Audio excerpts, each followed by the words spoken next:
Okay, so there are certain things that are required for good content, and I will be talking about them. I also want to talk about blogs. So a blog is a web page. Every website should have a blog on its website where they dish out information and they leave an experience with the user. So the experience that they might leave with the user is either a feeling of excitement, a feeling of fulfillment, a feeling that their problem has been solved.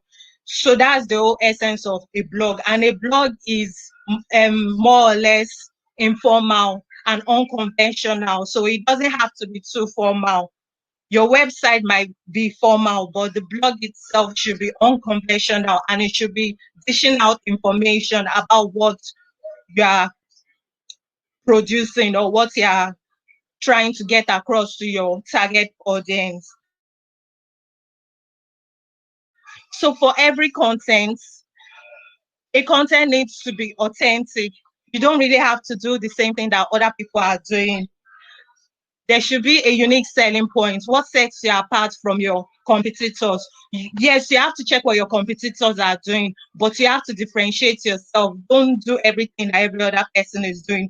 If you are in the food technology business and you check your competitors too and see what they are doing and the their strategy, their market strategy, you can leverage on that and build on that and find a differentiating factor. You could be more customer centric, giving freebies, discounts, just something different that will make your customers want to stick to you rather than sticking to your competitors. So you have to be authentic. Then another thing is that you have to be consistent. There are some websites that are outdated. If you look at them, they still date back to years ago. So websites need to be updated frequently, and that's where the role of SEO comes in. You have to make sure you are optimizing it for search engines, and that's where you have to use keywords that pertain to your customers. What are your customers looking out for? So you make use of those keywords. So I said we have to be authentic with our blog and content, and you also have to be consistent. You also have to make your blog and content engaging. So it doesn't appear to be a one-way thing. So it's two ways. So there you are giving and you're also taking, you are getting feedback. You also have to make it thought-provoking. So I'll just digress a bit. There are different types of content. Content is not really all about blogs. We have podcasts, like in one of the sessions that we had where we were talking about how to go about a podcast business. So we have podcasts, we have YouTube videos, we have scripting, we have you could help me out in the comment section. What other forms of content do we have? I think I've been talking too much.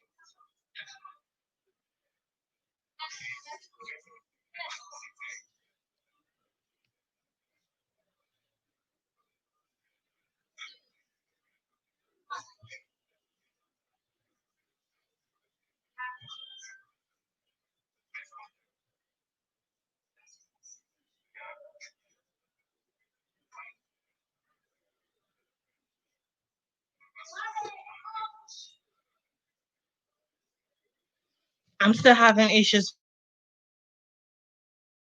with sharing with my screen, but I'll still go ahead.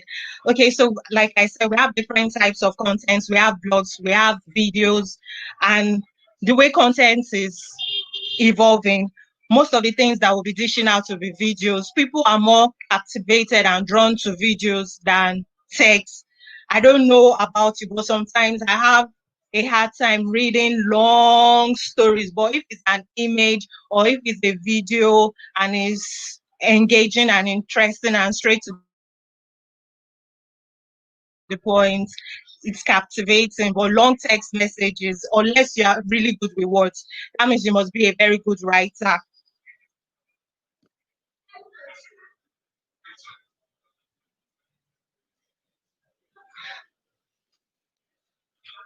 Okay, so about content generally, which could be in form of podcasts, videos, YouTube videos, scripting, blogging, and a host of others. You have to be authentic. It has to be consistent. It has to be optimized for search engines. It also has to be engaging and thought provoking.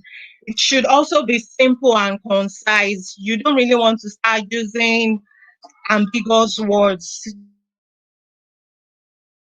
Just make your message clear to the people that you are trying to reach.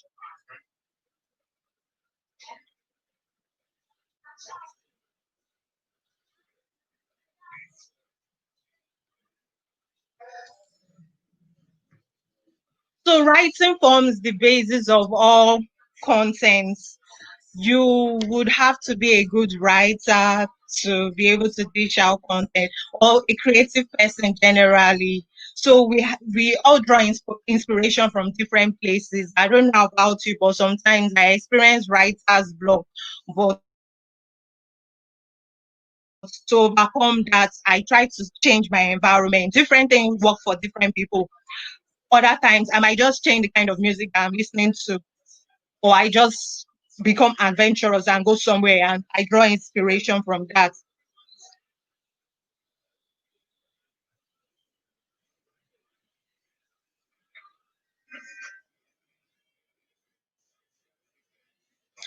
Okay, can I go to the comment section? I want to be sure that I'm not just talking to myself.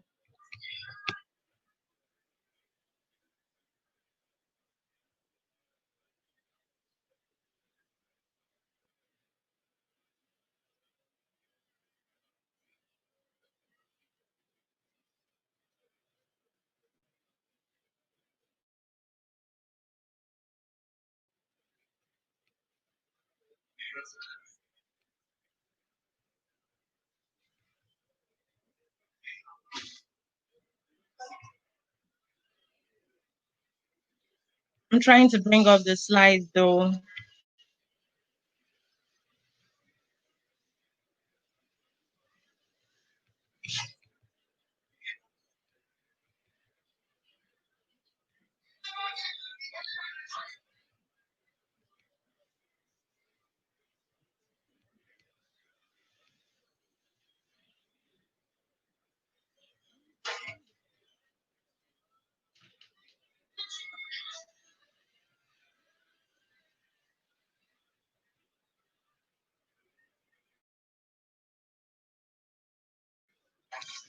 Okay, for effective content strategy, it requires hard work, it requires time, it requires energy. This is something that you have to invest in.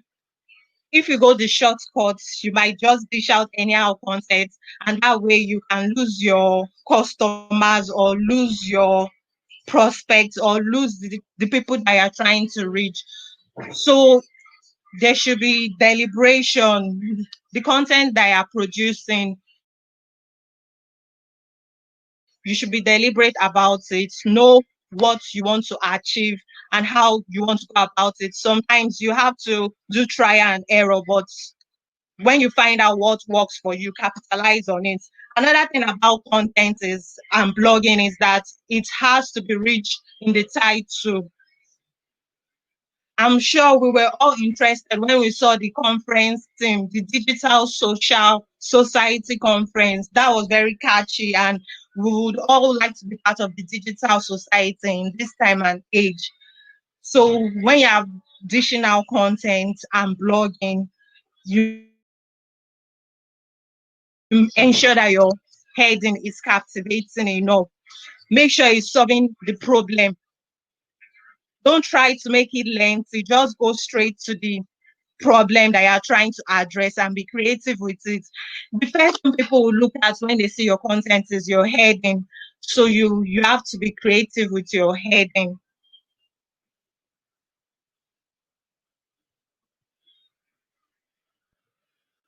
Please, I don't know if anybody has any comments, any addition.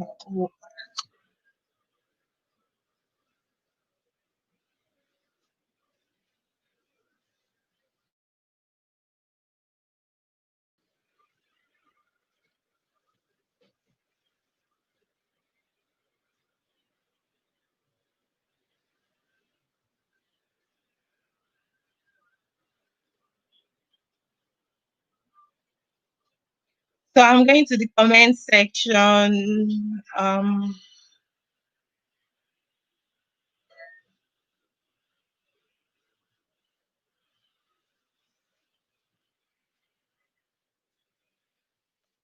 If you are with me, can you just tell me the kind of content creator you are?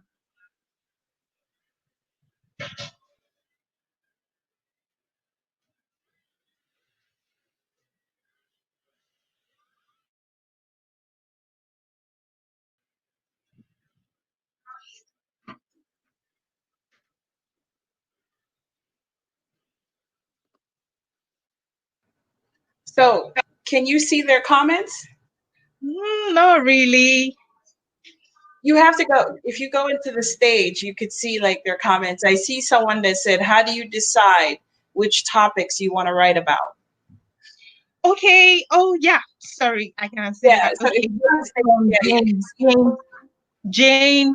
Oya, Ola, you, Ola. Okay. So you should basically write what you are interested in. If not, you struggle. For example, me, I love fashion. So when I'm writing about fashion, it comes easy for me. And I also read materials on fashion that gives me the inspiration. So if you are a food tech expert or you like agriculture, um, or you like lifestyle, or you are into business, you should write about that. So basically, you can know what topics to write about based on your interest. So it's dependent on your interest and what you're passionate about. What are you passionate about? What do you love? And there are other ways you can draw inspiration. Sometimes when when I'm having writer's block, I go to Quora.com and I just read people's questions, and from there I try to be the problem solver by writing something that will solve their problem. You can read other people's articles that you admire. We have Medium. You can draw inspiration from there, or blogs that you like, websites that you like, the things that appeal to you. You draw inspiration from there. Basically, if you are thinking of topics, just think of something that is, think of a gap or a problem that you are trying to solve in an area that you are interested in, and you'll be able to get topics that you can write about.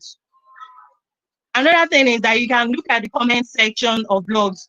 When people make comments, you can draw questions from that and be the answer. Okay, you say you have a blog that's on construction. Okay, so if you want to decide what you should talk about construction, that has to do with building. So you have to follow blogs that focus on construction. Go through the comment section. What are people saying? If there is a gap, try to fill it up with your own blog, or with your own website.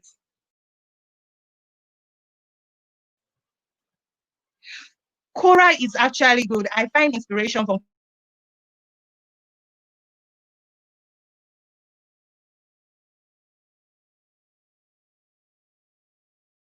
when I write about blog. I don't know what to write, but I draw inspiration from different things. Okay, Chanda says she has YouTube and LinkedIn. That's good. Annie also has a blog.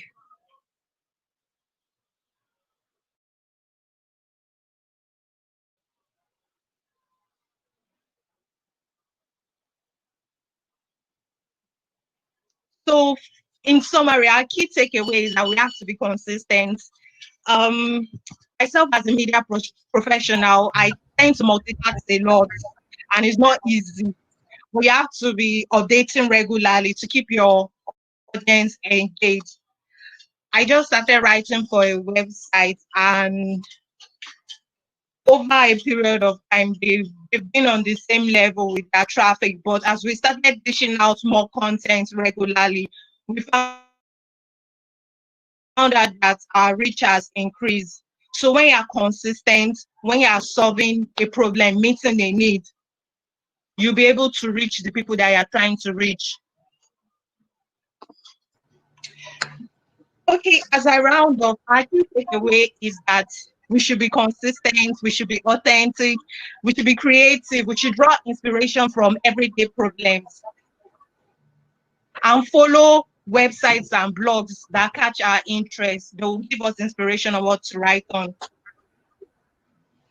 Lastly, a word from one of it was on my slide, but he said content is fire, social media is gasoline. So while we're dishing out content, we should leverage on social media platforms to promote the content. Thank you. Thank you so much, Patricia. Sorry you had a hard time with your presentation, but if you could please email your presentation to me so that I can share it with everyone. And thank you for what you said. You know, you'll change positions, change places just to draw inspiration. And even though you're a content producer, you still get writer's block. And that's good for us all to know that we're not alone in this, and that it's not, you know, anything that we're doing. It happens to the best of us. So, and you being the content writer are the best of us. And one key takeaway that I also got from your presentation is the fact that consistency matters. And what I learned with my blog is that not only was I consistent, but then I checked to see what article was drawing the most attention. You know, like you said, the article that draws the most attention might be like a how-to. You know, for my blog, it was just, how do I do this, you know, with technology. So that when we saw that and we did like maybe 5 posts that showed how to, and we saw the increased attention it received, then our focus was, oh, okay, so this is the type of things that people like. So then the consistency was creating more content similar to that would draw people. So thank you again, Patricia. And don't feel like you're alone, because it feels like that when you're on the stage trying to talk, but we heard you loud and clear, because you can see I gave you back the summary. Yeah, you did. So please share with us your PowerPoint, and, you know, to the group. I will email those out after our conference. You'll probably get an email by no later than Monday or Tuesday with video links saying this is where you can go to see the whole presentation live. We'll put it on our YouTube channel and also Instagram. So as Victoria told me, you better do this so people can see it. So with that said, we're actually closing out our session. This is the last presenter for today. Tomorrow we have a boatload of people that are going to be speaking on various topics, and we're super excited about that. For those of you who want to, you could definitely go into the networking. We're going to keep the networking open so that if you want to, you could meet some people. I'll probably log in myself to the networking to see who wants to chat and to get some feedback from you if you're still around. But I thank you, everyone. You have a wonderful Friday, and I look forward to seeing you guys on Saturday. And thank you, Patricia, for an amazing presentation and for all those key takeaways. I'm deeply humble. Thank you. Yes, thank you for your time. You know, because time is precious. Thank you so much. You have a good day. Yeah, do have a great day too. Thank you. All right. Okay, bye. Everyone else, please go log into the networking.